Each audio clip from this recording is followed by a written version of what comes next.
Assalamu alaikum. Hopefully, everyone is good. Alhamdulillah, I'm pretty good by the grace of Almighty Allah. So, আশা করি আপনারা ভালো আছেন। আলহামদুলিল্লাহ, আমিও আল্লাহর রহমতে ভালো আছি। Today, our fifth class. আজকে আমাদের 5 নম্বর class. So, before starting our class, today's class, I would like to mention our previous class.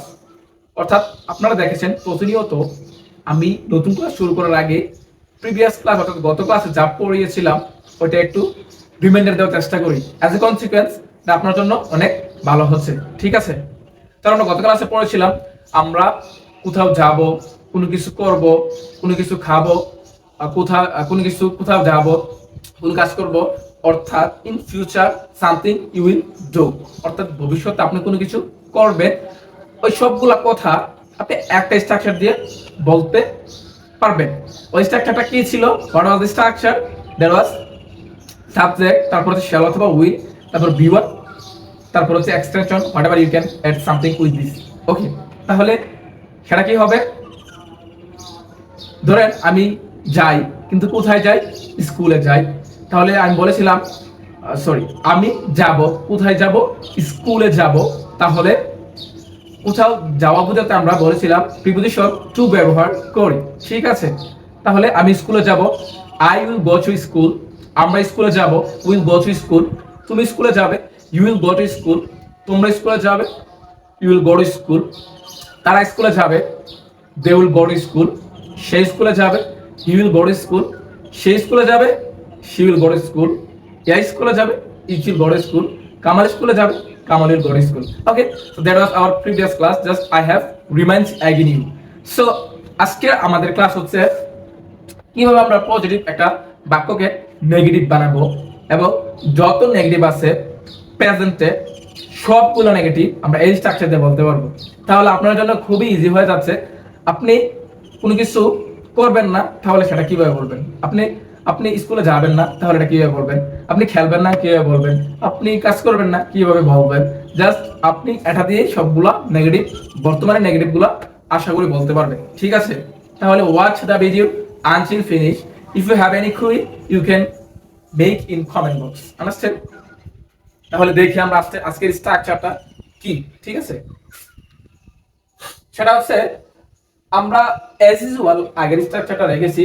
বলেছে I don't go, we don't go, you don't go, they don't go, he doesn't go, she doesn't go, it doesn't go, Kamal doesn't go. What does mean by this?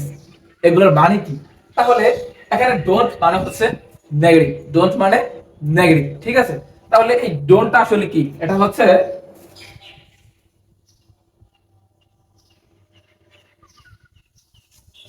মানে do not, যেটাকে আমরা একটু smart way বলতে পারি don't. কি বলতে পারি? Don't, like that. Don't এটা হচ্ছে অ্যাপোস্ট্রফি কমা, যেটাতে আমরা হচ্ছে ওটাকে রিমুভ করে দিলাম, ওটার পরিবর্তে এটা বসে। তাহলে আমি বলতে পারি যে I don't go to school, আমি স্কুলে যাই না। এখন আমি যদি বলি I don't go to school, do not, I do not go to. এখানে ডোনটটাকে আমরা একসাথে করে দিলাম ডোন। তাহলে কি হলো? আপনার প্রনাউন্সিয়েশন এবং আপনার স্পিকিংটা স্মার্ট হবে, বুঝতে পারছেন? তাহলে আরেকটা হচ্ছে ডাজ নট।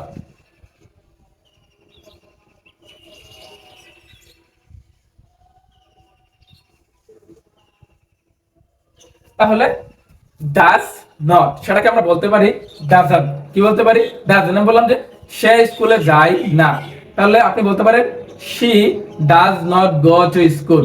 এখন যদি বলে আবার বলেন, তাহলে বলতে পারেন she doesn't go to school, সে স্কুলে যায় না। তাহলে আপনি পার্থক্যটা করে ফেলেন, এটা বেশি স্মার্ট নাকি এটা বেশি স্মার্ট?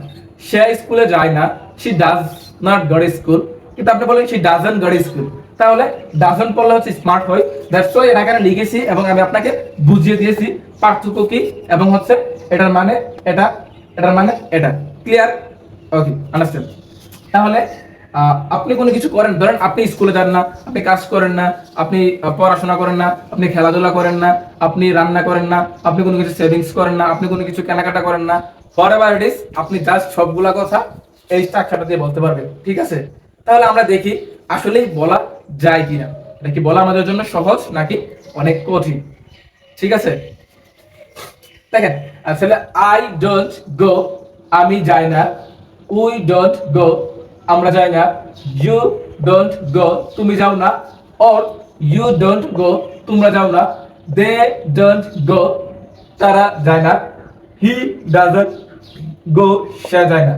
এখানে আপনার একটা কোশ্চেন থাকতে পারে যে মানে হি ডাজ হলো, আই কেন ডোন্ট হলো? আমরা জানি হি হচ্ছে থার্ড পারসন সিঙ্গুলার নাম্বার, যার ফলে আমাদেরকে ভার্বের সাথে এস বাই এস যোগ করতে হয়, এবং আমরা সেটা এখানে করেছি। He does not, he does not go, সে যায় না। শি ডাজ নট গো, সে যায় না। আরেকটা বিষয় হচ্ছে আমরা হি পুরুষের ক্ষেত্রে ব্যবহার করি, শি মহিলার ক্ষেত্রে ব্যবহার করি। ইট ডাজ নট গো, ইহা যায় না। কামাল ডাজ নট গো, কামাল যায় না।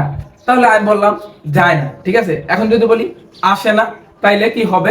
তাহলে হবে, আমরা দেখেন আরেকটা ভার্ব ইউজ করি লাইক দ্যাট,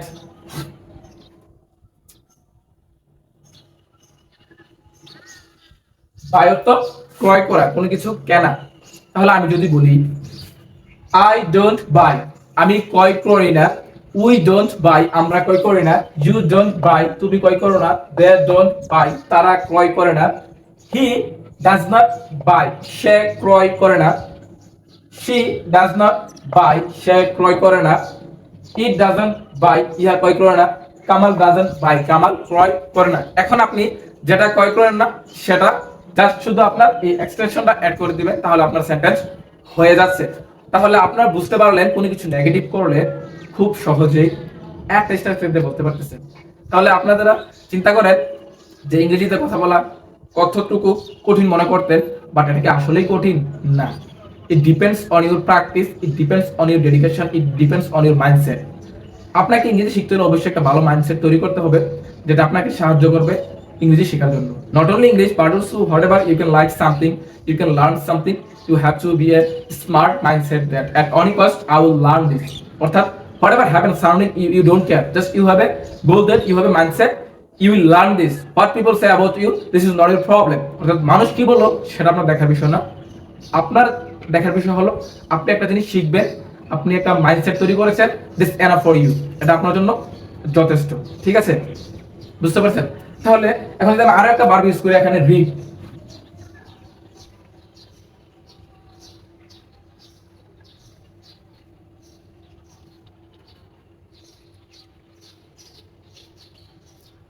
রিড, ঠিক আছে। এখন যদি বলি আই ডোন্ট রিড, আমি পড়ি না। কি পড়ি না? বললাম যে আমি একটি গল্পের বই পড়ি না। ডোন্ট রিড স্টোরি বুক, আমি গল্পের বই পড়ি না। তাহলে আমরা পড়ি না, উই ডোন্ট রিড। তুমি পড়ো না, ইউ ডোন্ট রিড। তারা পড়ে না, দে ডোন্ট রিড। সে পড়ে না, he doesn't read. Because he হচ্ছে থার্ড পারসন, অবশ্যই আমাদেরকে এস বাই এস যোগ করতে হয়, যার ফলে আমরা ডোন্ট না বলে বলেছি কি ডাজন্ট। আন্ডারস্ট্যান্ড? তাহলে সে পড়ে না, হি ডাজন্ট রিড। সে পড়ে না, স্ত্রীর ক্ষেত্রে মহিলা বোঝাইলে আমরা শি ইউজ করি। তাহলে সে পড়ে না, শি ডাজন্ট রিড। ইহা পড়ে না, ইট ডাজন্ট রিড। কামাল পড়ে না, কামাল ডাজন্ট রিড। তাহলে আমার কোশ্চেন হচ্ছে, আপনারা কেন ভাবতেছেন যে ইংরেজিতে কথা বলা অনেক কঠিন? আপনি কোনো কিছু করেন না, কোনো কিছু করেন না, তাহলে সেটা আপনি এই একটা স্ট্রাকচার দিয়ে বলতে পারছেন। জাস্ট এখানে হচ্ছে আপনি একটা নতুন ভার্ব লিখবেন এবং প্র্যাকটিস করবেন, এটা হচ্ছে আপনার কাজ। ঠিক আছে? আর আমি ইনশাআল্লাহ গ্রাজুয়ালি আপনাদেরকে একটা একটা গ্রামাটিক্যাল টপিক যেগুলো very necessary for spoken English, অর্থাৎ স্পোকেন ইংলিশের জন্য যে গ্রামারগুলো খুবই দরকার, সেগুলো আমি গ্রাজুয়ালি আপনাদেরকে শিখিয়ে দিব। So don't worry about this, and I will teach you what you need to speak in English day by day. অর্থাৎ আপনি এটা কোনো চিন্তা করার প্রয়োজন নাই। আপনি ইংরেজিতে কথা বলার জন্য যে গ্রামারগুলো প্রয়োজন, সেগুলো আমি আপনাকে আস্তে আস্তে শিখিয়ে দেব ইনশাআল্লাহ। তাহলে যদি আরো একটা ভার্ব ইউজ করি,